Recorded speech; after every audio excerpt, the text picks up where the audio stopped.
안녕하십니까. 교육 그 자체 강도 8번째 시간이 되겠습니다. 지난 시간에는 그 인간의 조건 셋 중에 노동에서의 교육이라는 걸 말씀드렸습니다. 인간의 조건 중에 첫 번째인 노동, 자연적인 욕구를 충족시켜야 하는 일을 하는 과정조차도 본능에만 의존하는 것이 아니라 교육을 통해서만 할 수 있다라. 목구멍이 포도청이라도 이 목구멍을 위해서 하는 일조차도 사람은 단지 주어진 본능을 따르는 것이 아니라 별도로 학습한 방법을 사용해야 하며, 또 이 노동이 사회적으로 이루어지기 때문에 그 사회적 분업을 교육을 통하여 익혀야 한다라고 하는 것. 그래서 교육은 인간의 조건의 조건이다. 인간의 조건인 노동의 조건이다. 이런 말씀을 드렸습니다. 그리고 나서 이제 두 번째 인간의 조건이 바로 그 작업이 되겠습니다. 근데 이 작업이라고 하는 말이 우리나라에서는 조금 이상하게 쓰여가지고 뭐 작업의 정석, 작업 걸지 마, 뭐 이러면서 별로 느낌이 좋지 않지만요. 딱히 이렇게 번역할 말이 없습니다. 이게 영어의 work입니다. 그러니까 레이버와 워크입니다. 근데 엄밀히 말하면은 이 레이버, 워크 모두 일이죠. 일에 두 가지 종류의 일이 있는 게 아니라 우리가 일을 할 때는요, 이 일에 두 가지 속성이 있다라고 봐야 할 겁니다. 이 중에 자연적인 욕구를 충족시키기 위해서 하는 일의 속성이 노동이라고 한다면은, 사람이 자신의 시간을 뭔가 가치 있고 의미 있는 것으로 채우기 위하여 하는 일이 바로 작업이 되겠습니다. 자, 이 시간이라고 이야기를 했습니다. 이게 이제 사람이라고 하는 존재의 특별함인데요. 사람은 살아가고 있는 시간을 의식하는 존재이기도 합니다. 흔히 우리가 개는 영원한 현재만 살아간다, 영원히 현재만 살아가는 존재다, 뭐 이렇게 얘기합니다. 엄밀히 말하면 개는 현재를 살아가는 존재가 아니라 시간을 달리지 않는 존재입니다. 개는 시간과 함께 살아가지 않습니다. 그러니까 현재밖에 없는 거죠. 근데 사람은 시간을 달려갑니다. 시간을 달리는 소녀, 뭐 이런 만화도 있지만요. 시간을 달린다라고 하는 건 뭐냐면은 내가 시간 속에서 존재한다라는 걸 의식하는 거고, 내가 시간 속에서 존재한다라는 걸 의식하는 건 결국 무엇이냐? 나 자신의 존재의 유한함을 의식하고 있는 겁니다. 내가 이 시간 중에 어느 정도의 시간을 가지고 있다라고 하는 것을 늘 의식하는 거죠. 사람은 종말, 엔드, 나의 끝을 의식하는 존재입니다. 그것이 우리의 영원한 불안의 근원이기도 하고요. 또 꼭 거꾸로 나의 끝을 의식하고 있기 때문에 내가 이 세상에서 무엇인가를 남겨야겠다라고 하는 자연적인 욕구를 넘어서는 조금은 고차적인 욕구를 만들어내는 원인이기도 합니다. 바로 이 조금은 고차적인 욕구, 내가 이 세상에서 주어진 유한한 시간을 넘어서는 무엇인가는 남겨야 되겠다라고 하는 이 욕구를 충족시키기 위해서 하는 일이 바로 작업입니다. 즉 노동은 필요로 하는 자원을 획득하기 위해서 하는 일이라면은 작업은 내가 이 시간 속에서 무엇인가를 남기기 위한, 즉 작품을 남기기 위한 일이 되겠습니다. 영어권에서는 어떤 예술가나 작가나 학자의 남긴 것들을 작품, 워크라고 얘기합니다. 누구의 작품 이럴 때 워크라고 얘기하죠.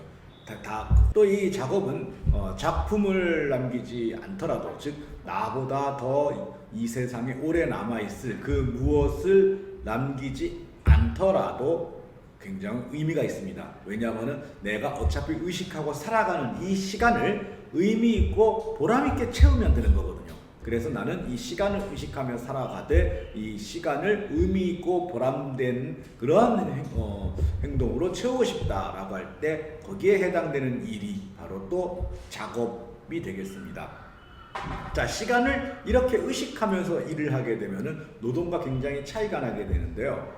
자연적인 욕구를 충족시키기 위해서 필요로 하는 것을 획득하기 위해서 일을 하게 될 경우에는요, 이 시간은 가능하면 없는 게 좋습니다. 그러니까 내가 단지 돈을 버는 게 목적이에요. 내가 단지 돈을 버는 게 목적이라면은 일하는 시간이 짧으면 짧을수록 좋지 않겠습니까? 가능하면 없는 게 좋죠. 일하는 시간이 없는데 결과만 쏙쏙 들어오면, 내가 뭐 식량을 얻는 게 목적이다 그러면은 농사를 짓지 않아도 식량을 얻을 수 있으면 그게 제일 좋겠죠. 농사를 짓는 시간, 이게 짧으면 짧을수록 좋다는 겁니다. 이게 노동의 시간입니다. 하지만은 이게 작업으로 가게 되면은 이 시간 그 자체가 의미가 있게 되는 겁니다. 가령 그림을 그리는 화가에게 이 그림 그리는 시간을 단축시켜 주겠습니다 라고 얘기한다면 그게 과연 그 사람에게 고마운 얘기가 될까요? 전혀 그렇지 않을 것입니다. 혹은 경기에 몰두하고 있는 운동선수에게 이건 굉장히 힘들게 운동하고 계시는데 이 시간을, 경기 시간을 줄여드릴까요? 이렇게 이야기한다면은 글쎄요, 아마 화를 내지 않을까요? 어떤 면에서는 사교육 문제라든지 혹은 운동선수들 중에 일부 운동선수들이 그 약물 있지 않습니까? 그 도핑, 약물을 한다거나 하는 게 바로 이 공부와 그 운동을 작업이 아니라 노동으로서 접했기 때문이 아닐까 이렇게 생각을 합니다. 공부를 하는 목적이 내가 새로운 것을 알아가는 그 즐거움을 느끼는 데 있는 게 아니라 시험을 잘 쳐가지고 더 많은 돈을 벌 수 있는 자리에 가야겠다 이런 생각을 하게 되면은 되도록이면 공부 시간을 줄이고 빨리 결과만 얻고 싶겠죠. 그렇게 되면 이제 사교육, 쪽집게 뭐 이런 거 해가지고 시험만 잘 치려고 하게 될 겁니다. 운동을 하는 목적이 내가 이 경기를 즐기고 여기에서 내가 향상되고 승부해서 승리하는 기쁨을 누리고 싶은 것이 아니라 연봉을 더 높이 받고 더 좋은 팀에 스카웃되고 이런 게 목적이라면은 힘든 훈련을 견디기가 싫어지겠죠. 빨리 그 결과를 얻고 싶어지겠죠. 자, 그래서 이 노동과 작업의 가장 결정적인 차이는 그 일을 하고 있는 시간을 어떻게 바라보느냐가 되겠습니다. 노동은 그 시간이 지겨운 시간입니다. 가능하면 줄였으면 좋은 그런 시간이 되겠죠. 작업은 그 시간이 아름답고 보람 있는 시간입니다. 이 시간을 충분히 즐기는 것이죠. 그런데 이 세상에는 노동이라고 하는 일이 따로 있고 작업이라고 하는 일이 따로 있는 게 아닙니다. 그러니까 저는 여기서 뭔가 생산적인 일을 하는 것은 노동, 그 다음에 창조적이고 예술적인 일을 하는 것은 작업, 이렇게 분리를 하지 않아야 된다고 생각합니다. 세상 모든 일에는 이 두 가지 속성이 다 있죠. 근데 이 일에서 이 두 가지 속성이 분리되어 버리고 이 노동의 속성만 뽑아가지고 그것을 특정한 계층에게 전가시키고 작업의 속성만 잘라내가지고 그것을 또 특정한 일로 만들어서 역시 특정한 계층이 그걸 독점하는 것. 그래서 누구는 시간을 지겹게 채우면서 일만 하라 그러고 누구는 이 시간을 아름답게 채우면서 작업을 하겠다. 이게 바로 계급사회이고 계층사회이며 모든 계급과 계층 간의 갈등의 원인이 아닐까 이렇게 생각을 합니다. 실제로 그래서 옛날 그 신분제 사회에서는 그 고위 신분에 있는 사람들이 놀고 먹는 게 아니라 작업에 해당되는 일만 자기들이 쏙쏙 뽑아가지고 독점을 했던 것이죠. 그래서 뭐 신앙생활을 한다거나 신체를 단련해가지고 뭐 무술을 익힌다거나 혹은 뭐 학문을 연구하고 예술을 하고 뭐 이랬죠. 그러면서 그 일에서 작업의 속성이 쏙 빠져버린, 그야말로 생산을 위하여 시간을 계속해서 반복적으로 사용해야만 되는 그러한 일만 노동으로 따로 몰아가지고 특정한 계층에게 몰아줬죠. 이게 뭐 노예가 되었건 농노가 되었건 혹은 산업 프롤레타리아가 되었건 말이죠. 오늘날 유럽에 남아있는 흔적이 바로 이제 분리형 학제라고 하는 건데, 바로 기능을 공부하는 직업학교와 그 다음에 인문교양을 공부하는 인문학교, 뭐 독일어로 김나지움이라고 얘기하는 혹은 뭐 그레마스쿨이라고 얘기하는 인문학교가 이게 분리가 되어 있거든요. 이게 바로 이 신분제 사회의 흔적인 거죠. 그래서 노동을 하는 계층이 따로 있고 작업을 하는 계층이 따로 있어서 노동하는 계층을 위한 교육과 학교가 따로, 작업하는 계층을 위한 교육과 학교가 따로 이렇게 있었던 거죠. 그래서 조선시대 때도 학교라고 하는 곳은 그건 기본적으로 나라에서 운영하는 학교인 향교 같은 곳은 인문 교양 교육만 했죠. 이 사람들은 그래서 일을 안 하는 사람이 아니라 작업만 할 사람들이죠. 물론 오늘날에는 이런 것을 인정하지 않죠. 그래서 이제 오늘날 학교는 대부분 이제 보통 학교의 속성을 가지고 있습니다. 자, 그러나 학교가 그렇다고 해가지고 그 분절된 일이 다시 하나로 통합되지는 않고 있는 것이 또 현실이기도 합니다. 그래서 여전히 오늘날 많은 사람들은 그 노동의 속성이 더 많은 일을 하고 있고 일부의 사람들이 작업의 속성이 더 많은 일을 하고 있습니다. 그래서 작업의 속성이 더 많은 일자리를 얻기 위해 가지고 경쟁이 치열하게 된 거죠. 이게 신분제 사회와 달라진 게 있다면은 바로 이게 계승되는 게 아니라 경쟁을 통해서 이루어진다는 거죠. 이때 이 경쟁으로 물론 노동을 하는 과정에서도 작업의 속성을 다른 일에서 뽑아오지 않고 이미 노동이라고 주어진 일을 작업으로 바꾸어내는 방법도 있습니다. 그래서 그 내가 현재 하고 있는 노동에서 새로운 의미를 만들어낸다거나 혹은 내가 하고 있는 노동에서 불필요한 동작이랑 낭비를 줄이면서 시간을 단축할 수 있는 방법을 고안해낸다거나 여기 혹은 이 내가 노동을 하고 있지만은 나의 이 제품 속에 어떤 작품의 느낌을 만들어낸다거나 등등 여러 가지 노동을 작업화할 수 있는 그러한 방법도 물론 열려 있기도 합니다.